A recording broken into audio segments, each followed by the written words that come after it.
She's just a glorified paper pusher in logistics. That's how my own mother introduced me to 23 elite guests at my brother's engagement party. Instantly, the Golden Boy CEO smirked and twisted the knife. Exactly. She's never seen a real combat deployment. But before I could even open my mouth, the bride's mother dropped her silver fork onto the marble table. She wasn't just a regular society wife. She was a 4-star general, the woman I'd met exactly once, 18 months ago, inside a top-secret Pentagon briefing room. She pinned her dead-cold eyes on me and whispered exactly 7 words, just one sentence. And my mother's arrogant face instantly drained of color, pale as a corpse. Before I tell you what those 7 words were, take a second to hit like and subscribe, especially if you've ever been humiliated by your own blood just because you didn't look good on their resume. Let me know where you're watching from in the comments. This story might be the exact answer you're looking for. Right now, to understand the sheer weight of what the general said at that table, let me take you back 10 years. Back to the night this family officially labeled me an unsalvageable disgrace. 10 years ago. My father, Arthur, worked for the Department of Veterans Affairs. He spent 40 hours a week buried under a mountain of administrative red tape, rubber stamping disability claims for guys who had left pieces of themselves in the sandbox overseas. You'd think a lifetime of processing paperwork for shattered soldiers would teach a man something about backbone. It didn't. Arthur was a coward of the highest order. He lived his life in cheap gray polyester suits from JCPenney that always bagged at the knees. Whenever my mother Evelyn spun up into one of her psychotic, status-obsessed rages, Arthur had a routine. He'd shove his hands deep into his pockets round his shoulders until he looked half his size and stare a hole into the scuffed baseboards. He'd let out this pathetic, avoidant little throat-clearing noise. Ahem. And then he would walk away. He lied to himself. He called it keeping the peace. He convinced himself that standing by in dead silence while his daughter was psychologically gutted was just the price of keeping the house from burning down. He wanted a quiet life, but his silence was the weapon that did the most damage. It told me every single day that I wasn't worth the friction. The house we lived in wasn't a home. The living room was a meticulously curated museum, a shrine dedicated entirely to the golden child, Julian. My brother was 4 years younger than me. He smelled constantly of expensive aerosol hair gel and unearned arrogance. Julian made a killing in the defense contracting sector. He brokered weapon systems and security software on pristine white paper. He sold the tools of war from a climate-controlled office in downtown DC, safely insulated from the blood, the dirt, and the body bags. Yet Evelyn treated him like he was Captain America. My mother was a bitter woman. Decades ago, she missed out on a mid-level diplomatic post at the State Department because she got pregnant with me. She never let me forget it. Since she couldn't have the Washington elite lifestyle she craved, she weaponized her children to get it. Julian was her ultimate proxy. She plastered the living room walls with his business degrees, his local 30 under 30 newspaper clippings, and those tacky gold-plated plastic awards that caught the glare of the recessed lighting. I was the opposite. I was the ghost in the hallway. The disappointment. Whenever company came over, usually other middle-class suburbanites desperate to project old money, Evelyn ran the exact same script. I can still smell the roasted lamb and the cheap Chardonnay. She would stand at the head of the dining table, tapping her manicured nail against her wine glass to command the room. Julian just locked down $1 billion security contract. She'd announce, her voice dripping with manufactured pride. The table would ooh and ah. Then she'd pause, a calculated theatrical beat. Her eyes would slide over to where I sat at the far end of the table. The pride would vanish, replaced by a cheap, suffocating pity. And Elsie, she'd sigh, shaking her head. Well, she's still holed up on some base doing odd jobs, sweeping up logistics. She likes to play it safe. Julian would smirk behind his napkin. Arthur would suddenly find his green beans incredibly interesting. And the guests would give me that tight-lipped, sympathetic nod reserved for the family failure. In that house, a person's right to breathe was measured purely by their corporate ROI. If you couldn't be paraded around a country club mixer, you were garbage. I didn't scream. I didn't throw plates against the wall. I didn't cry in my room. You don't survive a toxic environment by bleeding out in the open. You learn to detach. You learn to observe your abusers with the cold clinical detachment of a sniper scanning a tree line. I watched them. I mapped their insecurities. I became steel. But the absolute limit of my endurance snapped during the summer I turned 22. I had just walked across a university stage. I held a diploma with honors, top of my class. It meant absolutely nothing to them. To Evelyn, an undergraduate degree was just the primer coat.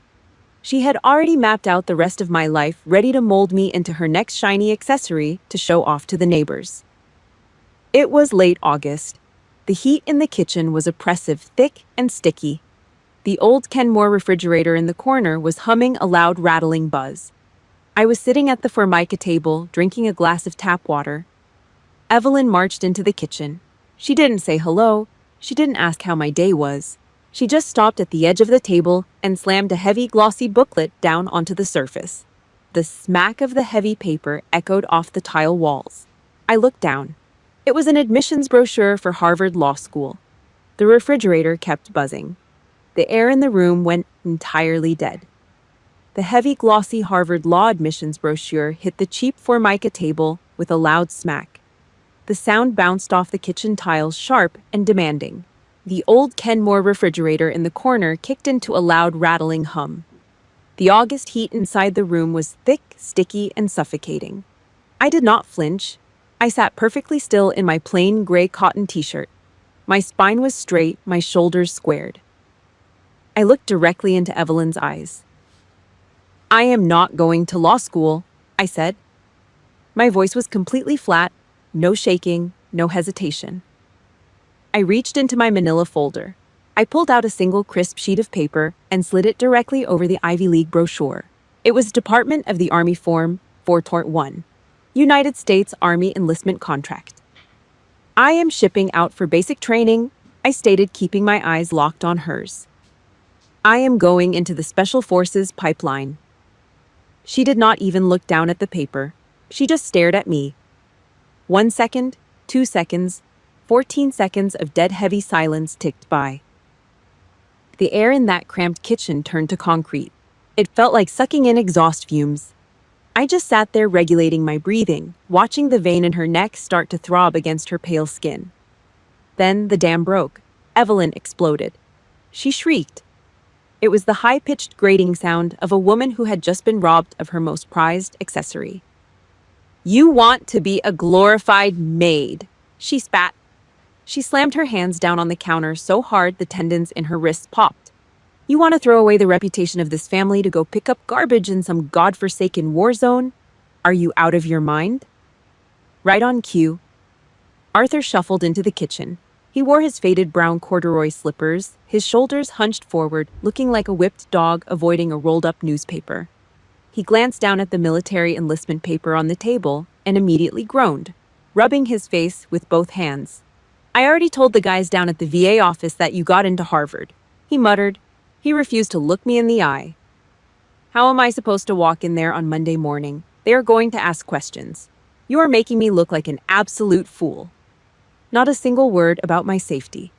Not a single question about my future. Just his pathetic water cooler gossip. He processed disability claims for shattered soldiers all day. But in his own house, a uniform was just a social embarrassment. My phone vibrated violently against the table, rattling against my glass of water.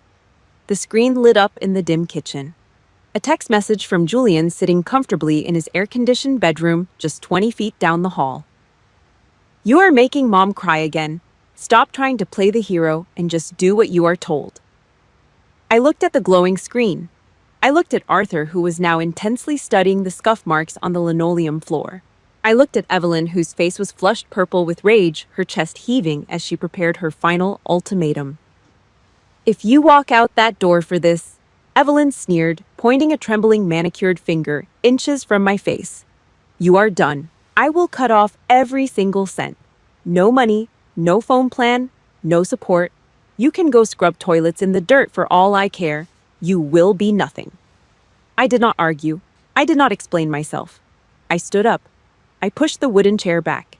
The legs scraped loudly against the floor, cutting through her yelling. I turned my back on them and walked out the rear door. The night air was humid and smelled like cut grass and damp earth. The wooden planks of the back porch creaked under my boots. Sitting on the rotting porch swing in the dark was the only person in that entire bloodline who actually understood the weight of a uniform. Grandma Margaret.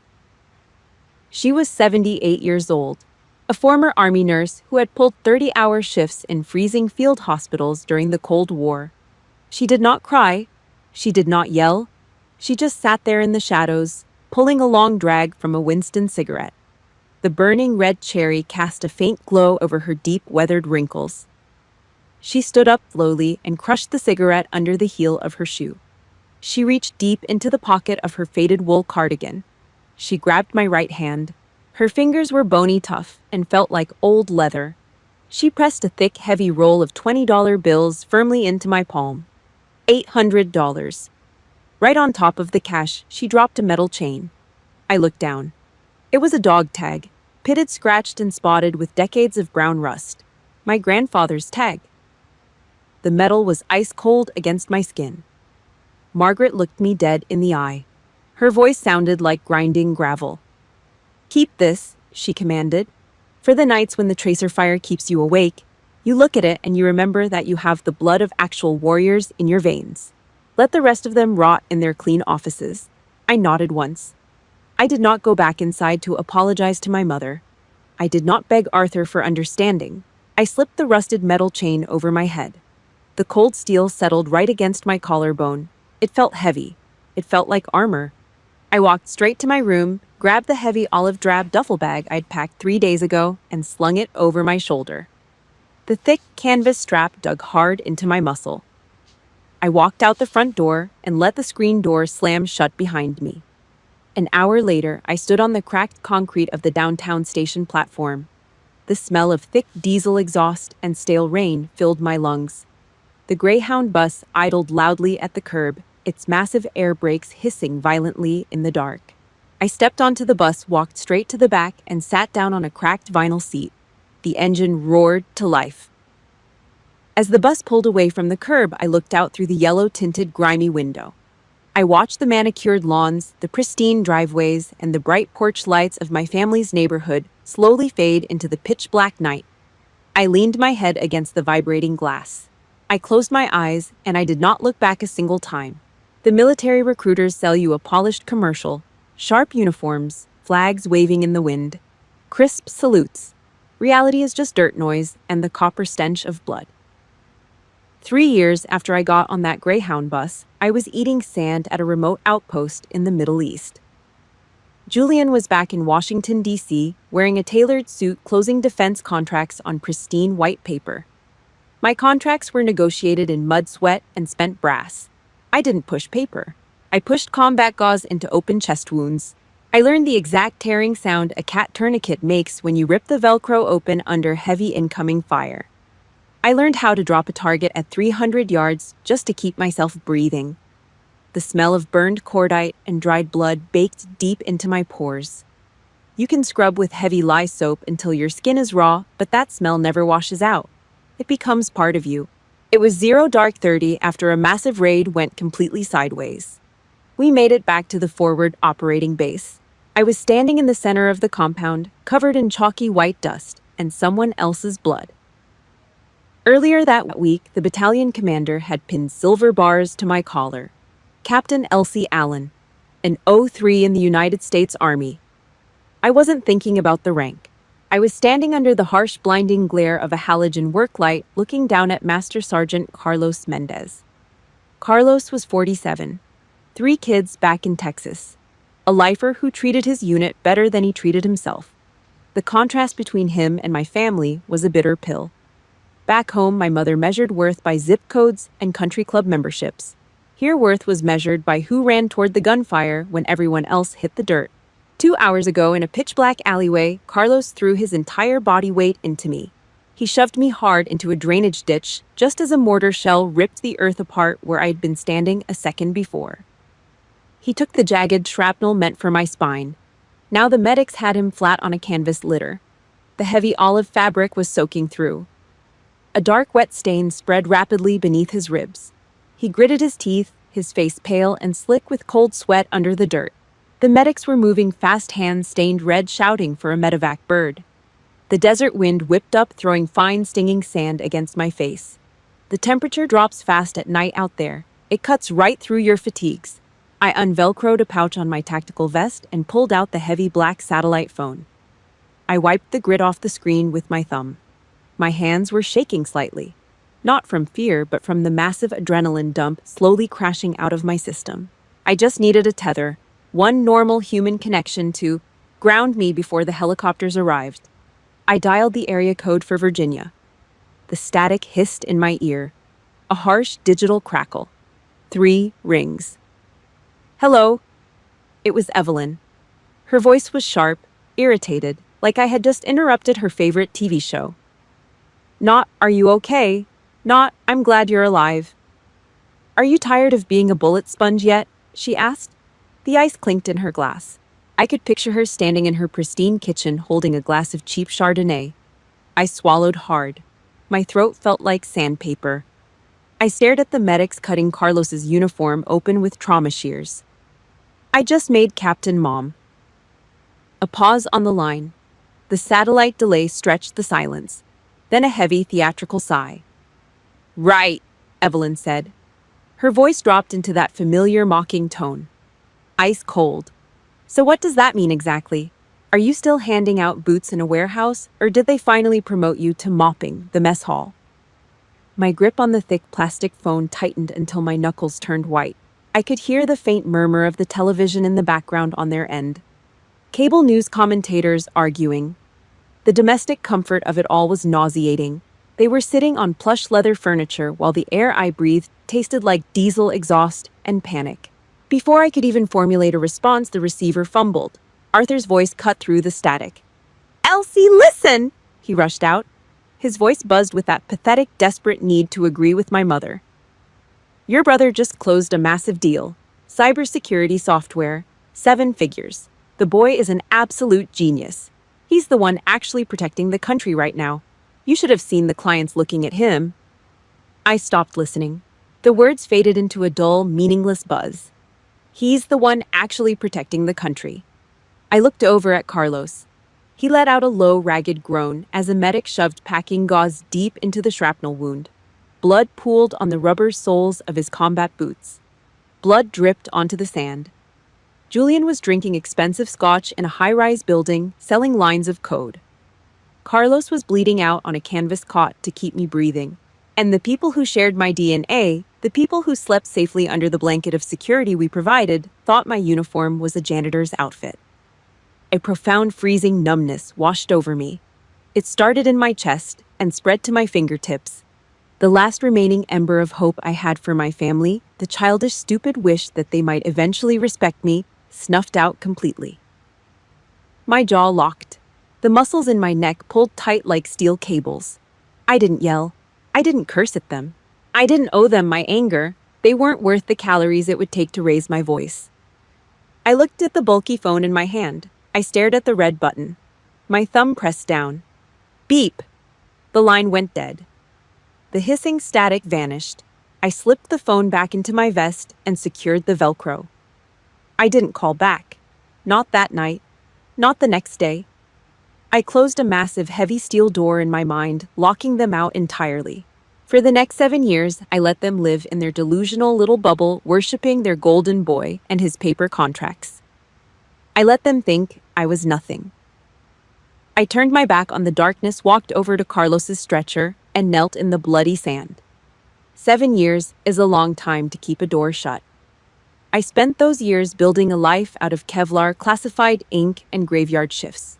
Today, I am Major Elsie Allen, 04, Military Intelligence and Special Operations. My apartment near the base is bare. No gold-plated trophies on the wall. No framed newspaper clippings. Just a solid oak desk, a heavily encrypted laptop, and a single dented brass casing from my first firefight sitting next to my black coffee mug. Underneath my shirt, my ribs and right shoulder carry thick, jagged ridges of scar tissue. They ache with a dull, throbbing heat when the barometric pressure drops. The public does not know my name. But in the windowless secure rooms of the Pentagon, they know exactly who I am. 18 months ago, I planned and commanded Operation Vanguard. It was a black book mission. High risk, zero public footprint. My team went into a hostile sector under the cover of a sandstorm, neutralized 14 high-value targets, and pulled 42 international hostages out of a concrete basement. I did not do it for a medal. I did it because it was the job. But the President of the United States pinned a silver star on my chest anyway. I took it home, wrapped it in a piece of cloth, and locked it in a dark drawer. My family knew none of this. To them, I was still the stubborn dropout sorting boots in a dusty supply closet. We barely spoke, usually just forced holiday texts. So when my phone vibrated on a Tuesday night with Julian's caller ID, I almost let it go to voicemail. "I am getting married," he announced. No greeting, just the brag. He talked for 10 straight minutes about his fiancée, Clara Sterling. She was a corporate lawyer, Ivy League naturally. Julian was practically hyperventilating over her pedigree. Her dad is Senator Richard Sterling, Armed Services Committee. Julian boasted, the smugness radiated through the speaker. He plays golf with the biggest defense contractors in the country. This is huge for my firm, Elsie. "Congratulations," I said. My voice was flat. "And her mother," Julian continued dropping the name like a winning lottery ticket, "is Victoria Sterling. You know, since you were in the Army, you might have actually heard of her. 4-star general. Massive deal at the Pentagon." I stopped wiping down my kitchen counter. The wet rag froze in my hand. General Victoria Sterling. I had met her exactly once, 18 months ago. I stood at attention in a subterranean soundproof briefing room at the Pentagon. General Sterling sat at the head of the heavy mahogany table. She listened with a stone-cold expression to my risk assessment for Vanguard. She looked me dead in the eye, picked up a heavy steel pen, and signed the execute order that sent my team into the dark. Julian was still talking, blissfully ignorant of the collision course he was setting up. "They are hosting an engagement dinner this Saturday at the Capitol Grill in D.C.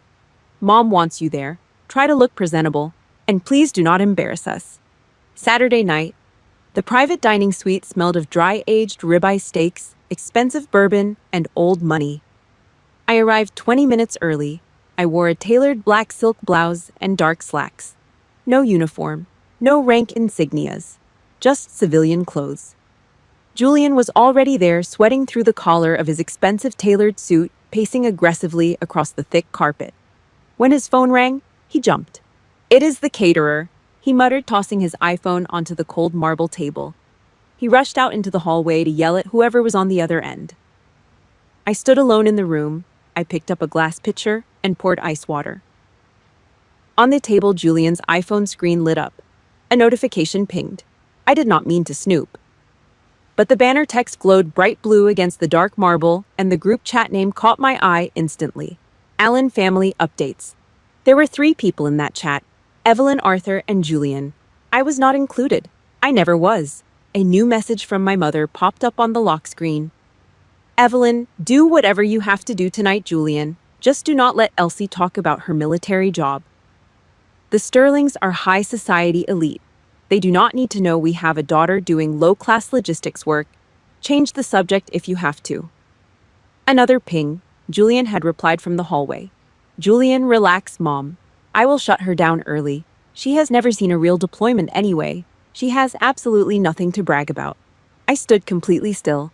The ice shifted in my water glass with a soft clink. I did not grab the phone. I did not smash the glass against the wall.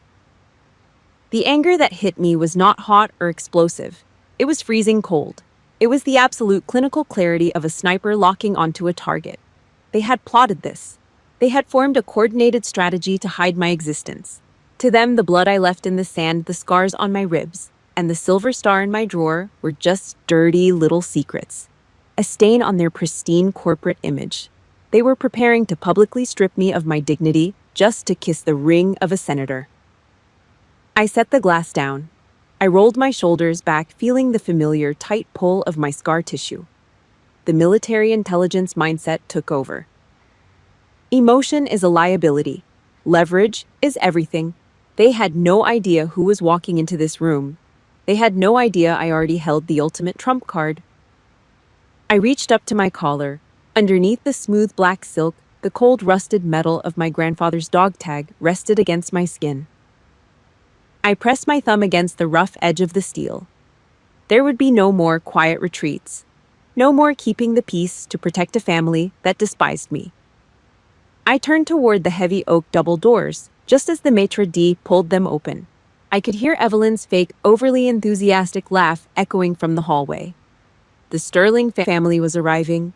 The trap was set.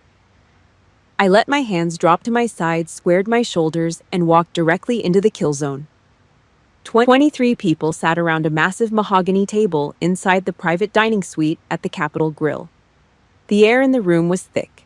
It smelled of dry-aged ribeye, roasted garlic, and the heavy, suffocating scent of expensive floral perfume. Crystal water glasses clinked. Heavy silver forks scraped quietly against fine white china. This was Washington, D.C. elite territory, a room built purely for power plays and networking. Evelyn was holding court. She wore a dark blue silk dress that probably cost more than my first car. She glided around the room with a glass of champagne in her hand, schmoozing the Sterling family and their political friends. She was exactly where she always wanted to be, swimming in a pool of old money Senate connections and corporate defense contractors. She talked loudly. She made sure everyone at the table heard about Julian's latest business deals. She threw around words like cyber infrastructure and tactical software integration, like she actually knew what they meant. She laughed at jokes that were not funny, and right on schedule with her little group chat strategy, she treated me like a piece of ugly furniture. I sat near the end of the long table. I wore a simple black silk shirt. I kept my back perfectly straight, my shoulders squared. I did not drink the wine they poured. I just sat in silence, watching her play the crowd. I watched her trade my dignity for a few scraps of social leverage. Senator Richard Sterling sat across from me, Clara's father. He wore a custom-tailored gray suit and had the polished, easy smile of a career politician. He finished chewing a piece of steak, wiped his mouth slowly with a white linen napkin, and leaned forward. He rested his forearms on the table and looked right at me. "So, Elsie," the senator said, his voice deep and genuinely polite. "Julian tells us plenty about his firm. He's quite the salesman. But what is it you do?" I took a breath to answer. I did not even get the first syllable past my teeth. "Oh, Elsie is also in the military," Evelyn cut in. Her voice sliced right across the heavy oak table. She smiled at the senator, but her eyes were completely dead. She deployed the exact practiced tone of fake sympathy she had been using to demean me since I was a teenager. "She works in the army." Evelyn continued, waving her hand dismissively, like she was swatting away a fly. "But she just does some low-level logistics work. You know, pushing papers, counting boots in a warehouse somewhere. She likes the safety of a desk." A few of the guests gave that tight, uncomfortable, polite nod. The kind of nod people give when they pity you. Julian leaned back in his heavy leather chair. He adjusted the cuffs of his expensive suit jacket. He swirled the red wine in his glass, watching the dark liquid coat the crystal. A smug, greasy smile spread across his face. He looked at his fiancée Clara, then at his future father-in-law, and decided to drop the hammer. He wanted to make damn sure the Sterlings knew he was the only actual warrior in the Allen family. "Exactly," Julian sneered. His voice carried easily over the quiet jazz music playing from the ceiling speakers. "Elsie has never seen a real combat deployment. She wouldn't know the first thing about the actual weapon systems my firm provides to the Pentagon. Honestly, she probably doesn't even know what actual gunpowder smells like." Dead silence fell over our end of the table. I looked at Arthur. My father was sitting right next to Julian. He was wearing a slightly better suit than his old J.C. Penney rags, but the man inside it was exactly the same coward. Arthur stared down at his half-eaten mashed potatoes. He hunched his shoulders, cleared his throat with that familiar, pathetic little noise, and gave a non-committal shrug. He backed them up with his silence. He let his son publicly gut his daughter just to keep his own seat at the table comfortable. Underneath the heavy linen tablecloth, my right hand curled into a fist. My nails dug hard into my palm. I felt the heat rising in my chest, the raw, violent urge to reach across the mahogany, grab Julian by his expensive silk tie, and bounce his face off the marble centerpiece. Suddenly, a hand grabbed my wrist under the table. It was Grandma Margaret. She sat to my left. Her bony arthritis-swollen fingers gripped my arm with surprising violent strength. Her nails dug into my skin. I could feel her entire arm shaking, not from old age, from pure, unadulterated rage. She glared at Evelyn, her jaw set tight, her breathing heavy and ragged. I reached over with my left hand and gently squeezed her fingers, a silent command to stay down. I did not snap. I did not yell. I did not defend my honor to a table full of civilians. I just looked at Julian. My face was a stone wall. I kept my breathing slow and even. 2 seconds in, 2 seconds out. I stared directly into my little brother's eyes with the cold, dead focus of a sniper settling a crosshair right between a target's eyes. Let him talk. Let him dig the hole a little deeper. He thought he held all the cards. He thought his little paper empire made him a god in this room. I felt the cold, rusted steel of my grandfather's dog tag pressing against my chest under my shirt. I waited. My military training taught me one absolute rule of engagement. You never interrupt an enemy when they are in the middle of making a fatal mistake. Julian kept smiling, taking a slow, arrogant sip of his wine, basking in his own fake glory. Then, out in the hallway, heavy footsteps approached. The brass handles of the private dining room doors turned. The doors burst open. The heavy oak doors swung open. They did not slam, but the sound was enough to kill the noise in the room instantly. General Victoria Sterling walked in. She was not in uniform. She wore a tailored charcoal blazer and dark slacks, but the fabric did not hide the authority radiating off her. It was a physical presence. The air pressure in the room seemed to drop 5 degrees the second her leather heels hit the hardwood floor. Evelyn's fake, high-pitched laughter cut off mid-sentence. Her mouth hung open slightly. Senator Richard Sterling stood up immediately. He smiled, relieved to see his wife, but even he straightened his posture.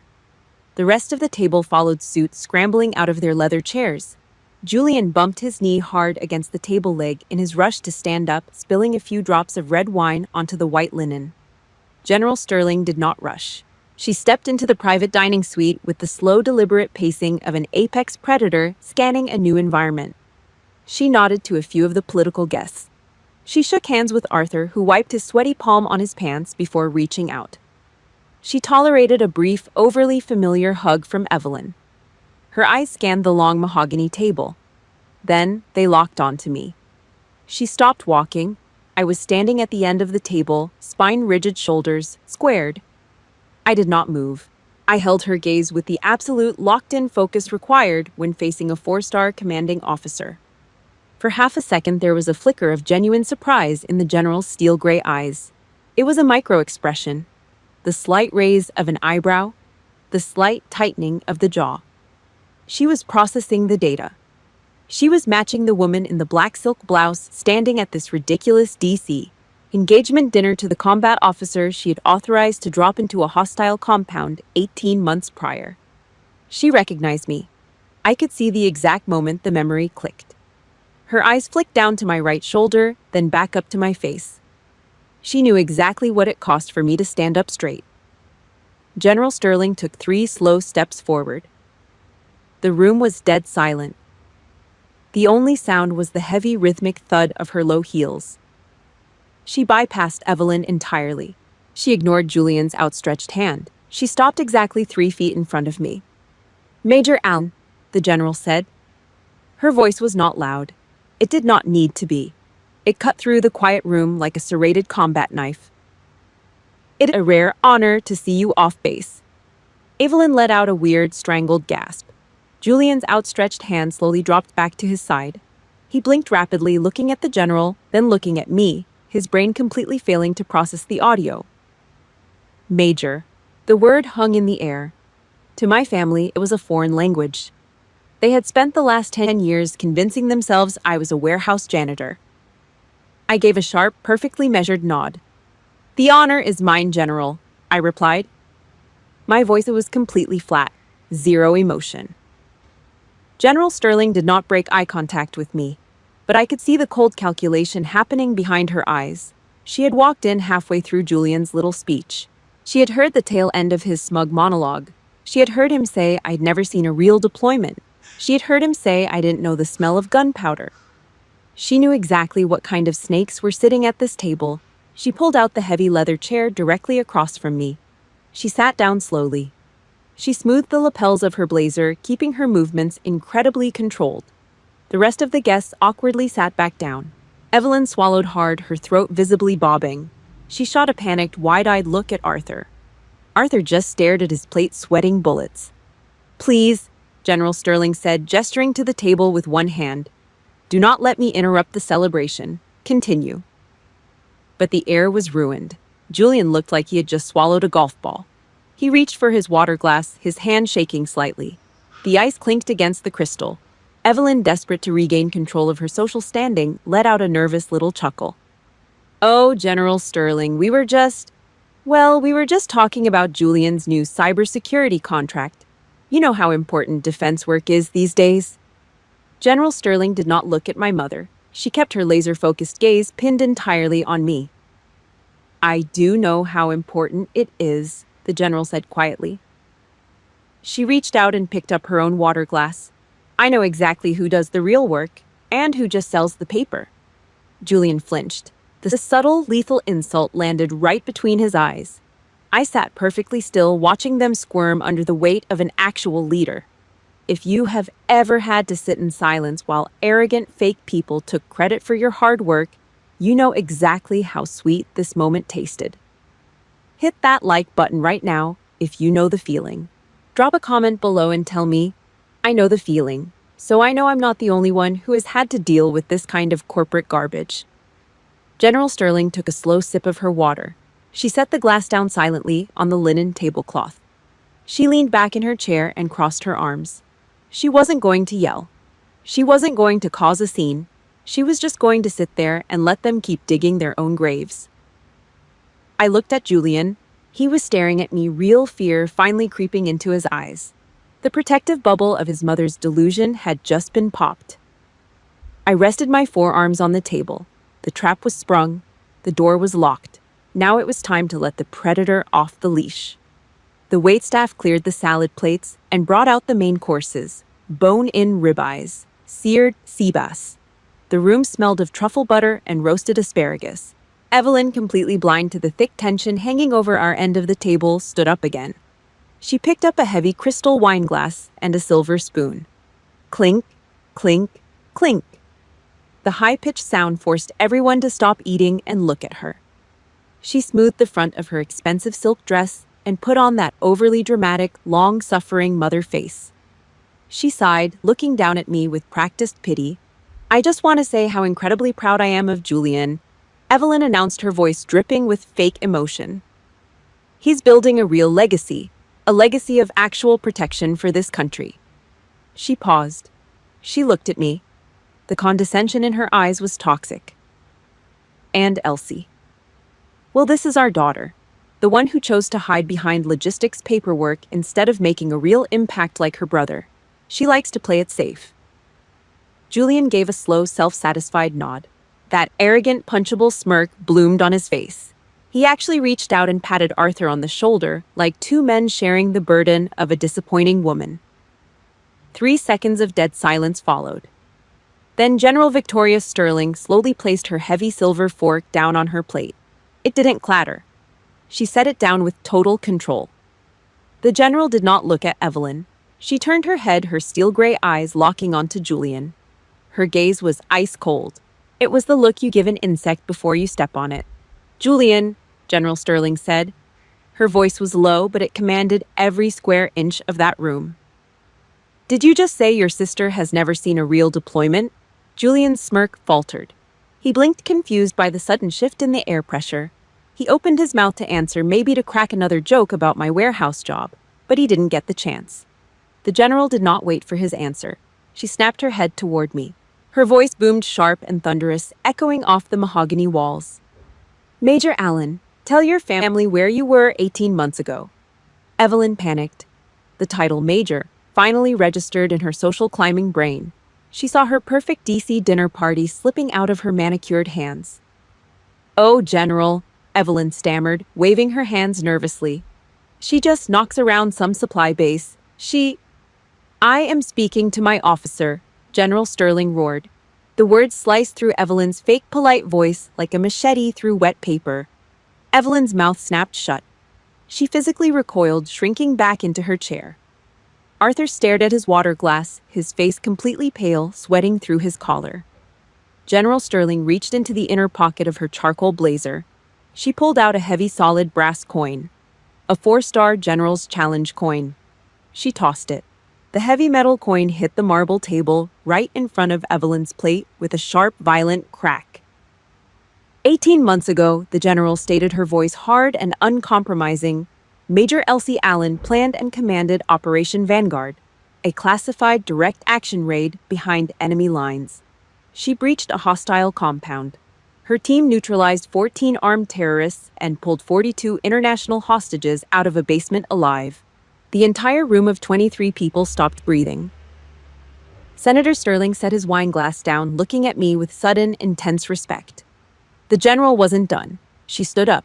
She planted both hands flat on the table, leaning forward, dominating the space. She did not hide behind a desk.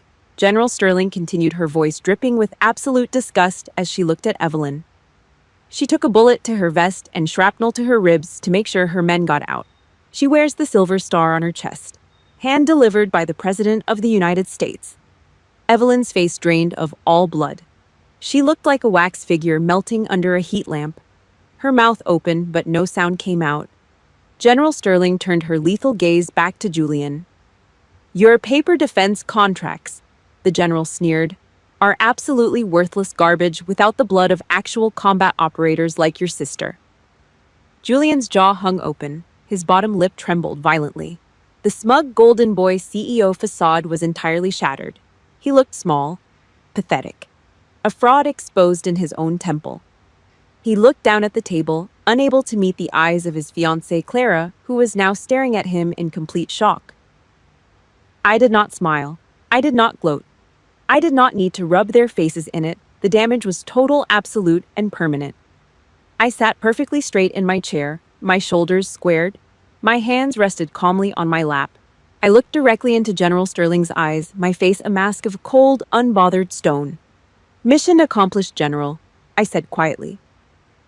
Senator Richard Sterling broke the dead silence. He turned his head slowly, looking directly at my father. The politician's polite practice smile was gone, replaced by deep, visceral disgust. You have an actual hero sitting at your table, Arthur, the senator growled. His voice was low, but it carried a heavy, dangerous weight. And you sit there staring at your plate and let your son disrespect her like that in front of my wife. Arthur choked. He tugged frantically at his cheap shirt collar. Sweat beaded heavy on his forehead, dripping down the side of his face and catching in the stubble on his jaw. He opened his mouth, but only a pathetic, raspy squeak came out. He looked back down at his half-eaten mashed potatoes, spineless to the bitter end. He couldn't even look the senator in the eye. Evelyn realized the ship was sinking. Her grip on the elite social circle she worshipped was slipping through her fingers. She immediately deployed her ultimate weapon, the fake victim routine. Crocodile tears pooled instantly in her eyes. Her bottom lip quivered with perfect practice timing. Oh, Richard, please, Evelyn stammered, holding a manicured hand to her chest. She forced her voice to crack. We had no idea. Elsie never tells us anything. She shuts us out. If I had known my own daughter was in danger. Smack! A bony-veined hand slammed down on the heavy mahogany table. Silverware jumped. Water spilled over the rims of the crystal glasses, soaking into the white linen. Grandma Margaret stood up. She leaned heavily on the table, her knuckles white, glaring at her daughter-in-law. Her voice was pure, rusted iron. You knew, Margaret snarled. The entire room flinched. Do not sit there and lie to these people, Evelyn. Margaret continued, pointing a crooked finger right at her face. I was there. When she called from the sandbox covered in her buddy's blood, you mocked her. You asked if she was mopping floors.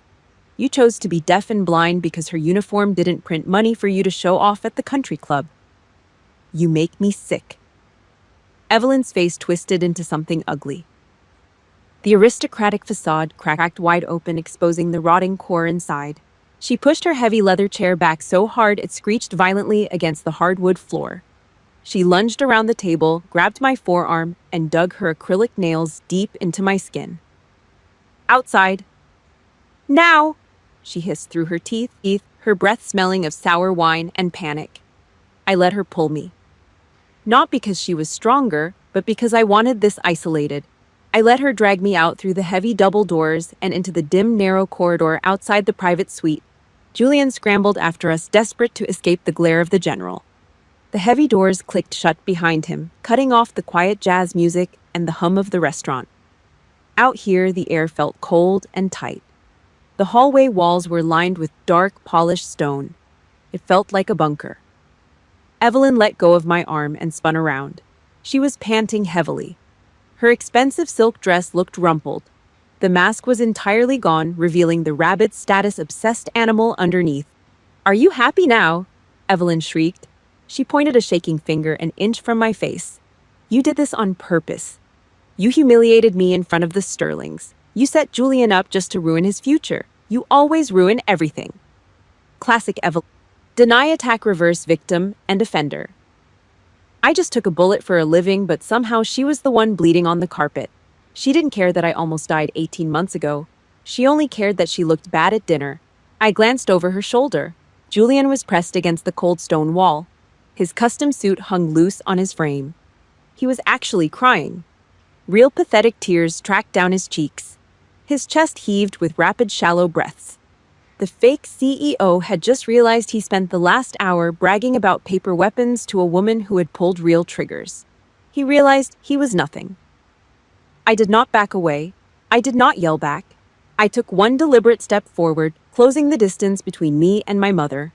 I squared my shoulders, locked my jaw, and looked down at her. I used the exact same physical presence I used when interrogating hostile combatants. Total, lethal dominance. Evelyn felt the shift in the air. She instinctively took a step back, her high heels stumbling awkwardly on the thick carpet. Her shoulder blades hit the stone wall. She was trapped. I leaned in close. My voice was a dead, flat whisper. "I did not ruin Julian," I said, my eyes boring a hole right through her skull. "You did. You chose to be blind to my uniform. You built a glass house entirely out of lies and fake prestige. And tonight your own arrogance threw the rock that shattered it." Evelyn swallowed hard. She pressed herself flat against the wall, her eyes wide with actual fear. For the first time in 32 years, she realized I was not the quiet, compliant punching bag she raised. I was a weapon, and she had just looked down the barrel. I broke eye contact and turned my head slowly toward Julian. He flinched, shrinking further into the corner. He brought a shaking hand up to wipe his nose, smearing snot across his expensive silk cuff. "Julian," I said. His name tasted like ash in my mouth. He looked at me terrified, waiting for the execution. "You wanted to know about real deployments." I told him, my voice completely devoid of pity. "You just survived your first one. Remember what it smells like?" I didn't wait for his response. I didn't care if he cried harder. I turned my back on both of them, leaving them to suffocate in the hallway of their own making. I grabbed the heavy brass handles of the double doors and pushed them open, stepping back into the dining room for the final verdict. I pushed the heavy brass doors open and stepped back into the private dining suite. The room was completely dead.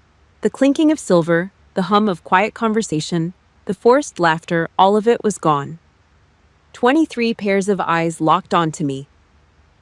Senator Sterling looked completely exhausted by the sheer level of dysfunction he had just witnessed. General Sterling sat in the exact same position I had left her, arms crossed, face entirely unreadable. I did not walk back to my seat at the end of the table. I stood near the head of it. I kept my posture locked into a rigid parade rest stance. I took a slow, deep breath, pulling the stale perfume-heavy air into my lungs. "I love this family," I said. My voice echoed off the mahogany walls. It was steady, unbreakable. "But I will never, under any circumstances, sit at a table with people who disrespect the uniform. I will not break bread with people who mock the blood and bone of the men and women who died beside me." Evelyn burst through the doors behind me. She practically fell into the room, her hair messy, her silk dress twisted. The panic in her eyes was wild, like a cornered animal realizing the trap had finally snapped shut. "You can't just leave!" Evelyn shrieked, stumbling forward. She reached out, trying to grab my shoulder. "I am your mother. You owe me." "Sit down, Evelyn." The command did not come from me. It came from the end of the table. Grandma Margaret slammed her palm down on the wood again. Her voice was pure gravel. "Let her go." Evelyn froze. The absolute authority in the old nurse's voice nailed her to the floor. Arthur didn't even look up. He just kept staring at his plate, sweating. I ignored my mother completely. I walked over to where Grandma Margaret was sitting. I dropped down on one knee right next to her chair, a proper military sign of respect. I looked up into her weathered, heavily lined face. I saw the fierce, uncompromising pride shining in her wet eyes. I reached under the collar of my silk blouse. I grabbed the cold metal chain. With one sharp tug, I pulled it over my head. My grandfather's dog tag. The rusted, pitted piece of steel I'd worn against my skin for 10 years. I stood up. I walked over to the spot where Evelyn had been sitting. I placed the chain and the heavy metal tag down on the marble table right next to her untouched wine glass. Clack. The dry metallic sound echoed in the quiet room. A final punctuation mark. A total transfer of the burden. I didn't need the metal armor anymore. I was the armor. I turned. I locked eyes with General Sterling. I gave her one crisp, deliberate nod. She nodded back. A silent acknowledgement between two soldiers leaving a hostile environment. I did not look at Evelyn. I did not look at Julian, who was still hiding in the hallway. I turned my back on the entire room and walked out. I kept my head high, my steps measured and even, all the way down the long carpeted corridor of the restaurant and out into the muggy DC night. I drove my battered black Jeep Wrangler 11 miles out of the city limits. I didn't turn on the radio. I didn't roll down the windows. I just gripped the steering wheel and drove until the streetlights thinned out and the heavy traffic faded. I pulled into the empty parking lot of an old brick church in a quiet Virginia suburb. The lot was deserted, lit only by a single flickering amber street lamp near the dumpster. I killed the engine. The sudden silence inside the cab was deafening.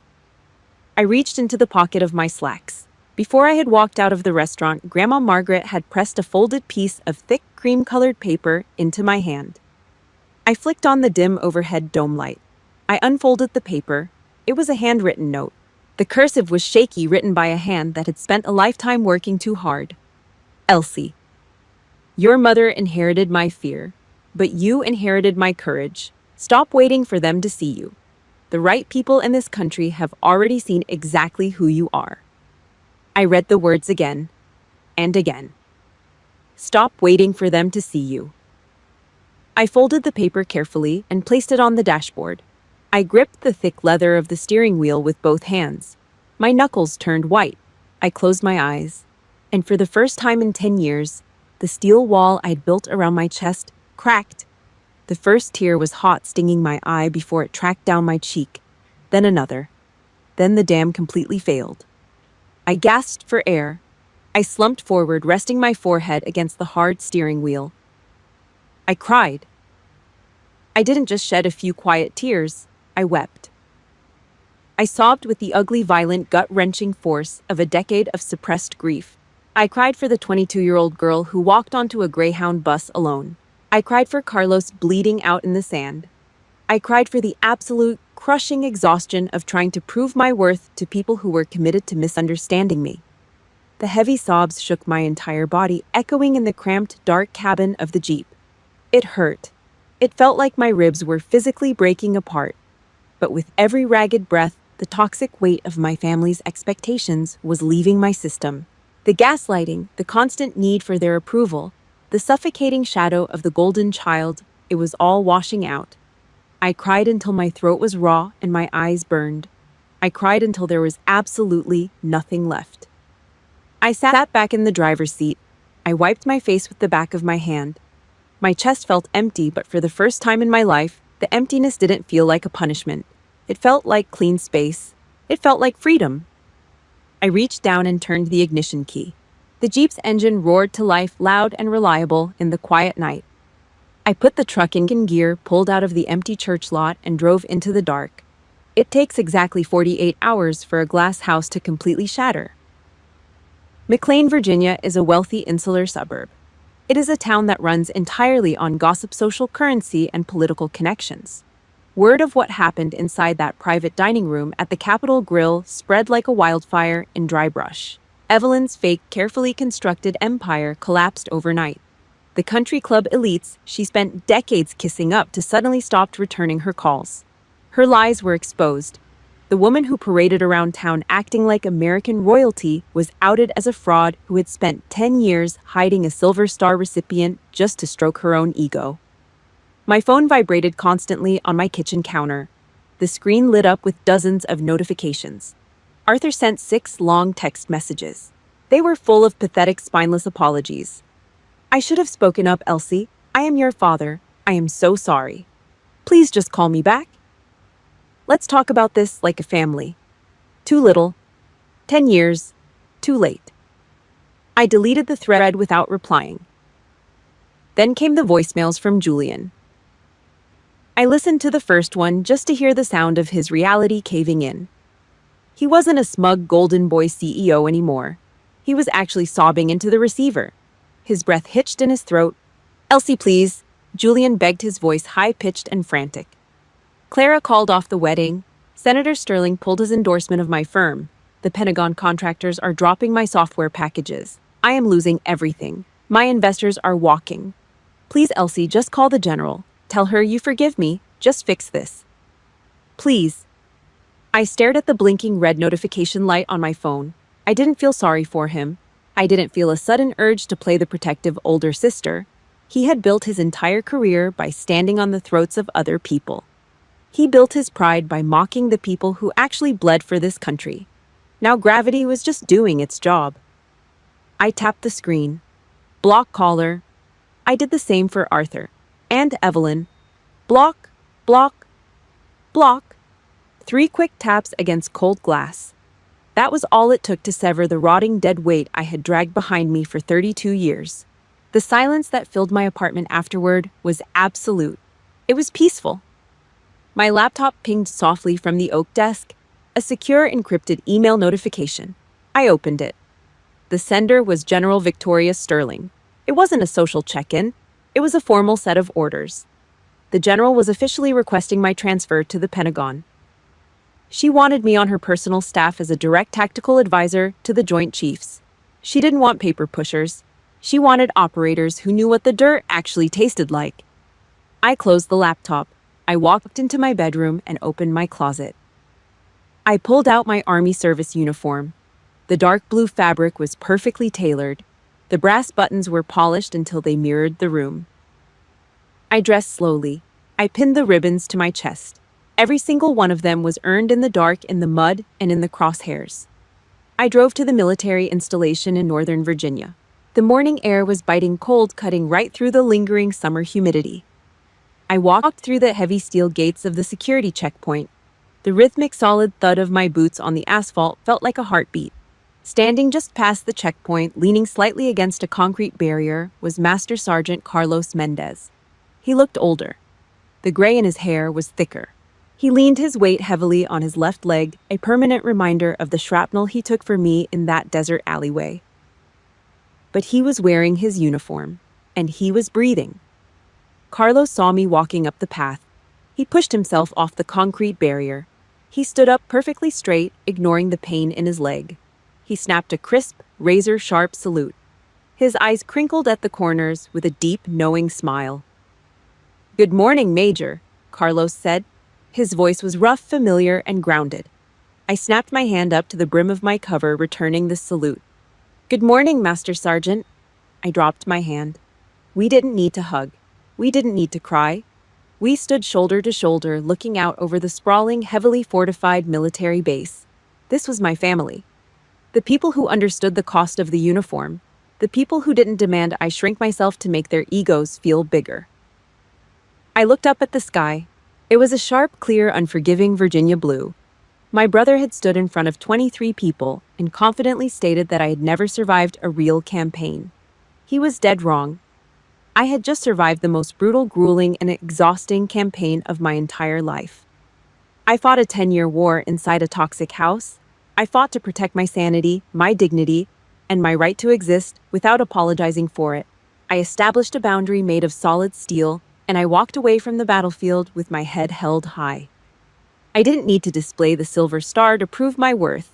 The quiet, unshakable pride in my own chest was the only medal I would ever need. What about you? Have you ever bled for people who treated you like a ghost? Have you ever sacrificed your time, your money, and your mental health only to be labeled the invisible failure of your family? I want you to know something right now. You are not alone. And your silence, it is not weakness. It is preparation. It is the tactical pause you take before you finally set your boundaries and take your life back. If you have ever had to walk away from toxic blood to protect your own peace, I want you to hit that like button. Hit subscribe so we can keep building a community of people who actually get it. And I want you to drop a comment below. Just type, "I chose my peace." Let the world know you survived your own campaign. Do not wait for toxic people to validate your existence.